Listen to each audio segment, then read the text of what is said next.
Hey, we're live. I want to welcome everyone. I'll give everyone just a second. If you're joining in, we're about to get into something really, really good today. Okay. All right. Well, I am going to go ahead and get started. And I want to get started today by asking you something, right? Have you ever been in the middle of a situation as a leader where you genuinely did not know what the right answer was? And it wasn't because you weren't paying attention. It wasn't because you didn't care, but because the situation was just unclear or the information was incomplete or things were just changing faster than anyone could keep up with. And instead of you just sitting with uncertainty, you felt this pressure, right? Like this quiet but very loud pressure to act like you had it all figured out. You didn't feel like you had it all, but you felt you had to have an answer ready before you even had time to think. And because that's what leaders are supposed to do, right? You're supposed to have all the answers, you're supposed to have the plan, you're supposed to have it all together. Well, that's what I want to talk about today. And because I think that pressure is one of the most damaging things that we put on our leaders. And I think it's costing teams more than people realize. But first, I want to welcome you to the Quiet Authority Conversations. This is the live series of the Quiet Mind podcast. I am Natasha, your host, and I am so glad that you're here with us today. If you're watching live, go ahead and drop a hello in the comments. Tell me where you're joining us from. And if you're catching the replay, go ahead and type replay in the comments. And I want to welcome you too. Everything that we're going to talk about today applies either way, so you're all good. Today, what we're going to talk about is leading through uncertainty. And specifically, I want to talk about three things that I want you to know about when it actually means to lead when you don't have all the answers, right? And why that might be one of the most honest and powerful things that a leader can sit with. So let's go ahead and get into it. I won't be here before you long. Here's the thing about uncertainty in leadership. We've been taught, whether it was directly or indirectly, that you had to solve all the problems. And that's if you're certain, if you're uncertain, you're looked at as unprepared. That, if you don't have the answers, that maybe you're just not ready to lead. And that confidence means that certainty and uncertainty means that if you're uncertain about something, let's say it like that. If you're uncertain, that means that you're weak. That's how I want to say that. And so leaders learn to perform certainty even when they don't feel it, right? They learn to speak in definitive statements, for example, whenever the situation is still unfolding. They learn to project a calm they just don't have, which, be honest, is totally exhausting. And they tend to make decisions faster when the situation may warrant at that particular time. And I will tell you that is very, very risky. Okay. Um, Here's what that costs. I'll sum it up. It costs trust because the people on your team are not naive. They see exactly what's going on and they can feel when something feels off. They sense that that confidence doesn't match the reality that they're living. And when they see a leader that's performing certainty in an uncertain situation, they do not feel assured. They feel like you're not telling the truth. And that's what you don't want as a leader. And here's the thing that it took me a long time to really sit with as a leader. Performed certainty does not build trust. It actually quietly destroys it. So today, I want to give you a different way to think about this. And I'm going to go over three things that I've seen hold up people over and over again when leaders are navigating moments when they genuinely just don't have the answer. Okay. Thing number one, not having the answer is not the same as being ready to lead. Okay. And I want to start here because this is the one that tends to trip people up, especially capable leaders, the most. actually the most that I've ever seen. There is a difference between not knowing the answer and not being equipped to lead through a question. Okay. Those are two totally different things. And I want to be clear about that. But somehow we, as I'll say, as a society, as people, we've collapsed them into one thing and it's creating a problem. Think about a surgeon. I want to give you an analogy. Think about a surgeon. And the surgeon does not always know exactly how a procedure is going to unfold once they're in the operating room. Things can shift. There's a complication that may come up. What they haven't, what they have is not a perfect and predetermined answer. That's how I want to say that. It's not perfect, but what they have is deep expertise, they have sound judgment, and they just have the ability to make good decisions in real time, even when they have incomplete information. And that's what makes them trusted.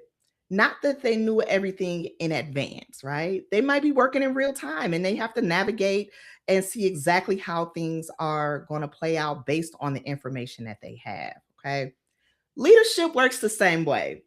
Your team doesn't actually need you to have every single answer.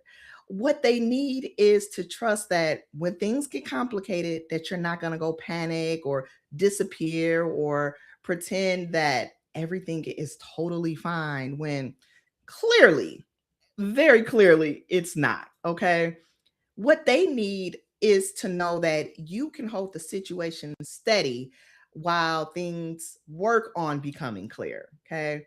I remember I watched a leader once. They were incredibly sharp. Okay. They had years of experience. They completely shut down in front of their team during a period of organizational change. And it was because they felt like they were supposed to have all the answers that they just didn't have yet. And what their team needed in that moment was not answers. They just needed their leader to be steady. And it was that they really wanted someone to say, I don't have the full picture yet, but here's what I do know. Here's what we're going to focus on right now. Um, Here's how we're going to navigate this together. That's leadership. That's not weakness. Okay. So that's the difference between the two. And what I've seen over and over again after 17 years of watching leaders navigate hard moments is this: your team does not need you to be certain. Instead, they need you to be steady. That leads us to thing number two. Saying you don't know is one of the most credible things that a leader can do. I say that wholeheartedly. Now, I know it probably sounds backwards, okay? But stay with me. Stay with me, okay? We've been told that saying I don't know as a leader signals incompetence, that it makes you look like you're not on top of things. But here's what actually happens when you have a leader that's honest about things that they don't know. So picture this, okay? I'm going to give you a scenario. You're in a team meeting, right? And somebody asks a question that you genuinely don't have the answer to just yet. There's two versions of the same leader that can respond. Version one of the leader gives a very vague, confident sounding, appears to sound confident, response that signals that they actually don't know anything. In that situation or that version of the leader, the team is going to nod, but then they're going to leave the meeting feeling like they're no clearer than when they came in. And somewhere in the back of their mind, because it's happened to me before where I've had someone say something I'm like, what?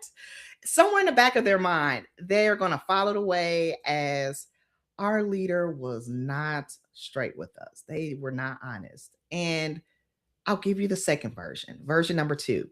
That says, they say something like, that's a fair question. And I want to give you an accurate answer rather than a fast one. Here's what I know right now. Here's what I'm still working through. And I'll have more clarity for you by Thursday. Today's Thursday. The team then is going to leave that meeting knowing exactly where things stand. They're going to leave knowing that their leader respects them enough to be honest and knowing what to expect next. Now, which leader would you trust more? Would you trust the one that always has an answer or the one who only gives you answers that they can stand behind? You tell me which one you would choose, okay? Now, saying that you don't know when you genuinely don't is not a gap in leadership. It's actually an act of integrity. And integrity is the foundation that everything else gets built on, especially in leadership. So, what I want you to remember is this: the leader who admits what they don't know is far more trustworthy than the one who pretends that they always do. Okay. And that leads us to the last and third thing that I want to talk about. How you move through uncertainty teaches your team how to handle it too. Okay. Now, this one is the one that most people don't think about until someone points it out. And once you see it, you really cannot unsee it. Okay. Your team is watching how you handle uncertainty, not just what decisions you make, but how you carry yourself while you're making decisions. They look at how you communicate when things just are not clear at the moment. They look at whether you stay calm or get reactive, whether you include them or you go quiet, whether you even acknowledge what's happening or if you sit back and just pretend that it's not happening. Okay. Um, Whatever they see you do, they learn that's how uncertainty gets handled around here. Okay. So you set the standard. So if you go silent when things get complicated, then your team is going to learn to go silent too. If you get reactive under pressure, your team learns that pressure means panic. If you make rush decisions just to feel like something is moving or that you know it all, your team learns that speed matters more than accuracy. Okay. So again, you set the standard. But if you stay steady, you communicate honestly, if you make like thoughtful decisions, even when they're slow, and you bring your team into the process rather than shutting them out, they're going to learn to do that. They carry that and they start to show up that way too. Okay. Now, I like examples, I like scenarios. So I want to give you a real example of what this looks like. A business owner I'm aware of was going through a period where a key team member had left unexpectedly, and the workload was shifting in ways that they weren't really figured out just yet. So they were still sorting through. Okay. Instead of pretending that everything was fine or disappearing into problem solving mode, what she did was she brought the remaining team members together and said, here's where we are. Here's what I'm working through. And here's how I'm going to need us to show up for the next several weeks while I figure this out. Okay. Now, her team did not fall apart. Instead, they rallied together because she showed them what steady looked like under pressure. And that's the ripple effect of leading through uncertainty well. Okay. It doesn't just help you as a leader, but it also builds the kind of team that can handle hard things. And what I want you to understand about that situation is very simple. Okay. So listen closely. How you handle uncertainty becomes the standard that your team measures themselves against. Okay. Now, I want to say something to the leader who's been carrying a situation that they don't have the answer to yet. I see you. Okay. Come closer. You've probably been telling yourself that you should have had it figured out by now, that a better leader would already know what to do, that the uncertainty that you're feeling is proof that you're just not quite ready for this. I want you to hear me. Okay. Hear me clearly. I see you, right? Uncertainty is not the absence of leadership, it's the condition that leadership was built for. Okay. Anybody can lead when everything is clear and there's an obvious path. That doesn't require much from you. Okay. What requires real leadership is steadiness, real quiet strength. It requires showing up and holding the room together when nothing is certain. Okay, when the everything is moving and you just can't get a grasp. That's not weakness. That's exactly what your team needs from you right now. Okay.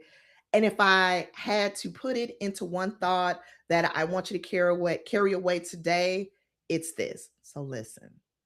Leadership is not about having all the answers. It's about staying in the room when the answers have not arrived yet. Okay. That's what quiet impact looks like. And you're more ready for it than you may think. Okay. So remember that. Now, here's what I want you to walk away with today. Not having all the answers does not make you an unprepared leader. Pretending that you do when you don't makes you an untrustworthy one. The leaders who are going to build the most resilient teams are not the ones who always have the answer. They're the ones who are going to be steady, who are going to communicate honestly and move through those hard moments in a way that their team is going to be able to follow. Now, that's what leading through uncertainty actually looks like. And it's available to every single person that's watching this right now. Okay. So know that it's for you and whoever else is going to see this. Okay. Now, before we close out, I want to hear from you in the comments, whether you're live with us today or you're watching the replay. I want you to put it in the comments. What's one situation right now where you're you're leading through something that's uncertain? Okay.